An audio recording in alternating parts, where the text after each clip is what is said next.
To the American Red Cross as they are preparing for the active weekend ahead. And joining us now is Beth Sweeney, the Executive Director of the American Red Cross of Southwest Indiana.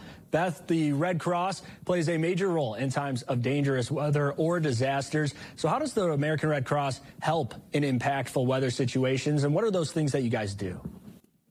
Well, we are doing everything we can right now to prepare for those incoming storms. The Southwest chapter covers 26 counties here in southern Indiana, portions of southern Illinois, and parts of western Kentucky. So we have shelters on standby.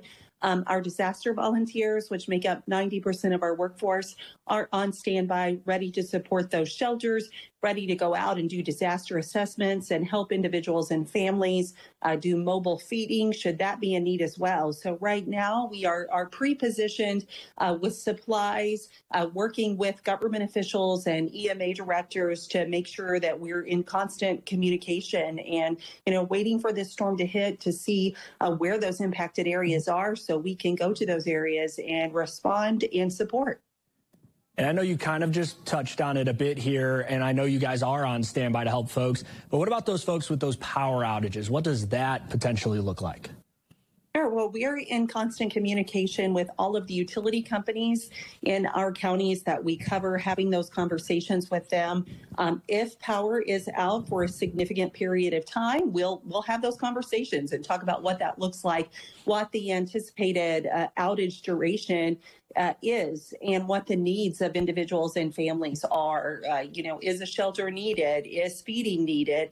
Is a reception center needed where people can come, charge their phones, cool off if the weather continued to be as warm as it is now? I understand it is going to cool off, but we will have those conversations once that hit and assess the situation once it gets here.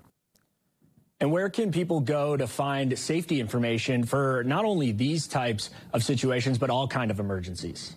Yeah, this is really critical to download that Red Cross emergency app. You're going to get all the latest information on all types of emergencies, like you said, but especially as we're preparing for this evening's storms. You're going to find weather information. Also, if we do activate an overnight shelter from Red Cross, you're going to find that information where the closest shelter is to where you live. You'll find some basic first aid information. So if you're in your home and someone has an injury, you'll find some information with some tips on how to help with that as well. So we encourage you, this is a free app, to go ahead into your app store and just type in Red Cross Emergency and you'll find that app, download that. Also, as we're preparing for spring break and people are going to be traveling to areas that may be a little unfamiliar, if you do run into some severe weather in those areas or a possible disaster situation, it'll help you find the local hospital, also local shelters in those areas as well. Definitely an important app there. And how does severe weather and obviously the aftermath of it as well impact blood drives or the need of more blood donations to then make up for it? But, I just think back to Winter Storm Blair and the ice storm in the Indiana region. We had to cancel 20 blood drives because of that storm, because it was not safe to have those blood drives, or there were power outages which prevented us from having those, or roads were shut down. And it is really critical to be able to stock those hospital shelves with that blood. So we just encourage people, when you can safely do so, go to redcrossblood.org. You can type in your zip code in the search box there and make an appointment when available. It is critical. Blood has a shelf life of 42 days. We cannot manufacture blood. So we really encourage people, when they can and can do so safely, to make an appointment to give blood. And then just lastly, is there anything else you would like to share to the tri-state prior to those storms moving in tonight?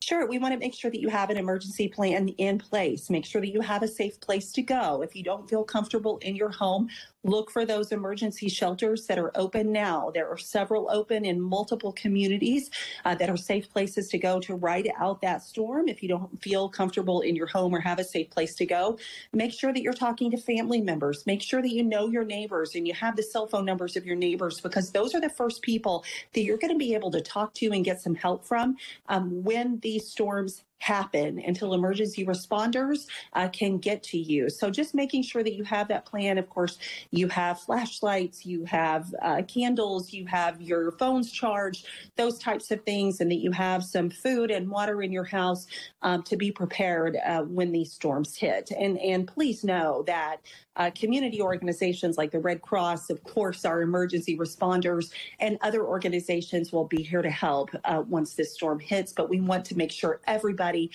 they're doing what they can to be safe ahead of the storm. Well, once again, this has been Beth Sweeney with the American Red Cross. Beth, thank you so much for taking the time to talk to us, give us all that information, and hopefully you stay safe throughout these storms. Let's hope so. Thank you.